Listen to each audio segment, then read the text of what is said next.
At the start, I Could Die Just Thinking of You is your third EP, and there's so much growth that you can hear in your vocals, the songwriting, and the production. What's played the biggest role in your development as an artist over the years?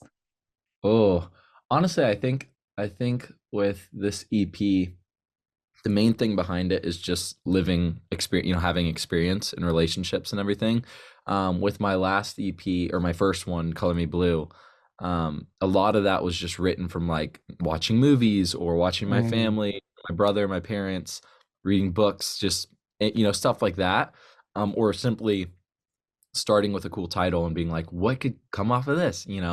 But for this EP, I could die just thinking about us. I was like, it was truly all from my own experiences, and it's just super vulnerable. And I'm really, really proud of it because I've wanted to always be super vulnerable in my music, but that's hard to do unless you don't, when you don't have all those experiences. So now that I've kind of gone through all that stuff and I can really write from my heart, I feel like I just really wrote from my heart in this EP and just put it out, for everyone to hear. So yeah. your best body of work thus far. Perfect segue with this next question, but like you were just saying, the EP was inspired by the ups and downs that you experienced in life, and many of your first. You've been open about the writer's block that you experienced after your first heartbreak. What was that turning point for you? And has it ever been a serious prospect to revisit that heartache and also be as vulnerable as you are on this EP? Yeah. No, it's definitely it's a hard thing because I think like with other you'll hear other songwriters be like, "Oh yeah, when you have that heartbreak, you're gonna, write so much." So I think there's so much pressure around like when you do Mm, have heartache or things like that because you're like, "I know I should be writing right now." So I think at first I did have a little bit of like writer's block in areas or just figuring out what I wanted to say.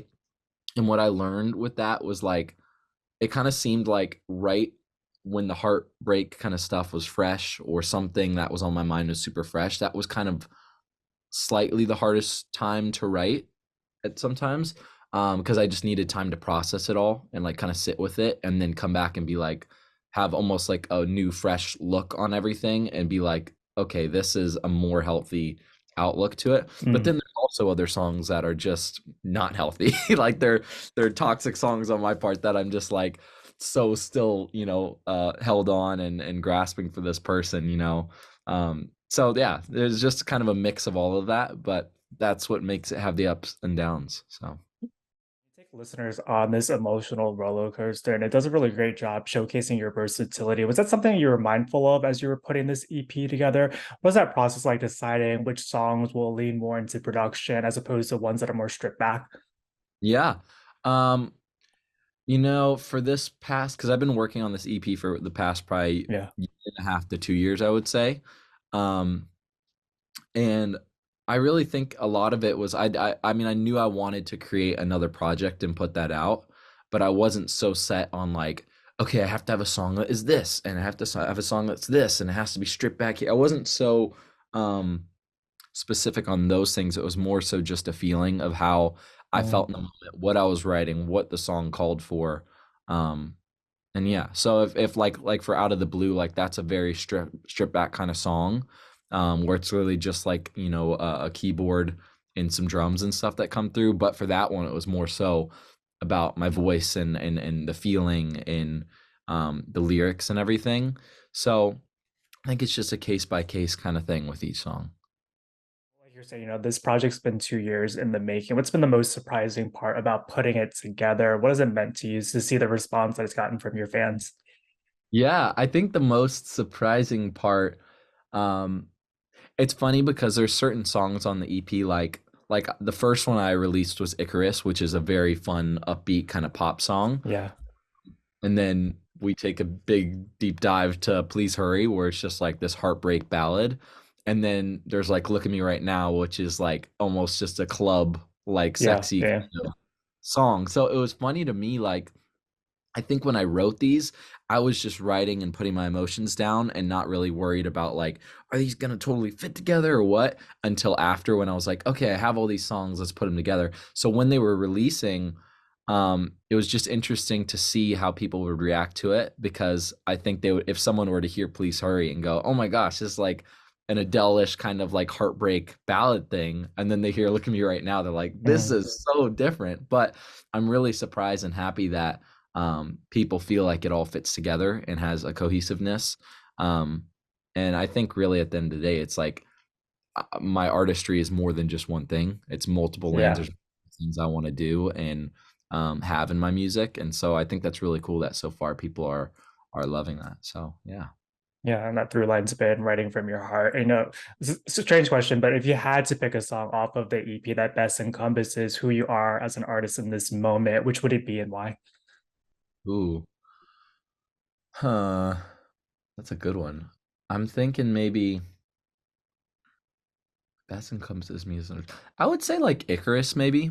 I feel like Icarus is cool because it has a lot of like a very cool poppy chorus that, can show dancing and all that stuff and make somebody move. But then I also really love the lyrics. Um, and I think like the verses also, I really love like dark pop kind of music stuff. Mhm. That's one of my songs that it feels a little bit more happy. But in the verses, I love how it has that kind of dark pop vibe there. So I think overall it kind of encompasses my sound there. So yeah. A lot of contrast across the EP, but it all just like works together really well. And you've done all of this independently. How's that freedom allow you to discover your voice, and why has that been so important to you as a creative? Yeah, no, it's been really amazing. I'm uh real I mean, on one side it's like it is hard sometimes to look at other, artists that have big labels and pushing them and stuff, but then at that same time I'm like I love having control over my project Yeah. and saying what I want to say as an artist, because that's what's fun about music to me is I just get to be myself and go into my studio and create whatever I want. So I've really loved just being able to try whatever, and I think that's how a lot of these songs came out is it was more so like I went in like for Look at Me Right Now, I think I had created that beat on my laptop, and then I was just sitting with it and I was like, oh, this is kind of different from other stuff I've done, but it feels really really cool. And then I brought it into a session with my friends Jay Hart and Alna Hoffmeyer, and we just put it all together, and it was really cool because when we left I was like, wow, that's amazing how I can take it from someone like that and just play with play with boundaries a little bit and go outside of my normal box of what I would do. So I really love that I have that control over it for sure. You've also co-written and co-produced for other artists. How different is that experience compared to when you're writing for yourself? And what have you learned from those sessions that you've been able to bring to your own projects? Yeah, no, it's really been so fun. It's been really cool because I think for when I'm writing for my own artist project, I kind of have like not blinders on, but like a vision for what lane I want my music to be in and what I want it to sound like, and I mean I know what I would like. So it's interesting writing for other artists because sometimes they'll know what they like, what kind of sound they're wanting to go for. Other times they don't, and they're like, I just want to try something new and experiment. Mm, So it's very kind of fun because you just kind of get to go in and experiment and throw stuff out of the box and be like, oh my gosh, let's try this or this or this.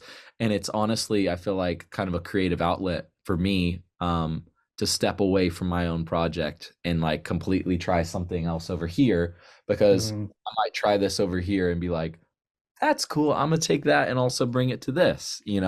So it's a great way for me to just experiment and try new things. Really stepped into your own as a person and artist this year, and it's been a banner year for you. When you look back, is there a moment that stands out? Oh, a moment that stands out in the past year. Um, I mean, I definitely think like American Song Contest was one of my favorites. Like just getting to be on that big of a stage in front of millions of people and stuff. I think that was so cool because that performance was truly um I had creative control over that, Yeah. and it was something I really enjoyed doing and would want to have my own tour look like. So it was kind of cool because it was like a sneak peek into what a tour would look like for me down the line. So that was a big kind of cool thing. This year I also got on, I've always wanted to get on like New Music Friday. And I remember like with one of my first songs I put out called Unfair, it was called Unfair. I remember like sitting waiting until midnight when the song comes out and I was like, oh, it's gonna get on New Music Friday. I know it is. And then like it didn't. And then the next 15 songs after that didn't as much either. And I just started to get into this thing of like, Mm, you know what, it's gonna happen if it happens. I know there's so many other political parts and things that come into play, and it just might not be the right timing. There might be other artists releasing on that day, things like that. But I remember when I released Another Reason, um, I was not expecting it at all. I was just like, I went on New Music Friday and I was just scrolling to see what new artists, released stuff today. And then I saw my song and I was like, what? This is wild. So that was kind of a big highlight moment there too. It was just kind of like, okay, I'm, hitting goals and progressing, and I feel good about this. Yeah. So yeah. It's been an incredible year for you. I got one final question for you. So often when artists release a project, they start working on the next. As we look ahead to 2024, is there another EP that's in the works, a potential tour? What do you hope to say with this next body of work? Yeah. So this next year, I'm hoping to definitely like do some more touring and do some more shows and go out and meet, a bunch of fans and new people. But at that same time, I think right now I'm kind of in um, it's funny, I'm kind of in an area where I'm like figuring out exactly what that next sound is and what that next project is looking like. I do have some songs that are kind of getting ready for that to be on it. Um, but also at the same time I'm like I kind of need to live a little bit and pull Mm, from experience and go through those experiences to write about it later down the line. um but yeah, I'm writing all the time right now, and writing for other people, for my stuff, for just so many different projects. And I think like if something feels like it fits for what I want right now, then it will, then it will happen. But yeah, I'm definitely looking at doing some sort of new project in 2024, or at least, singles and yeah. um that side of things. But yeah. Yeah.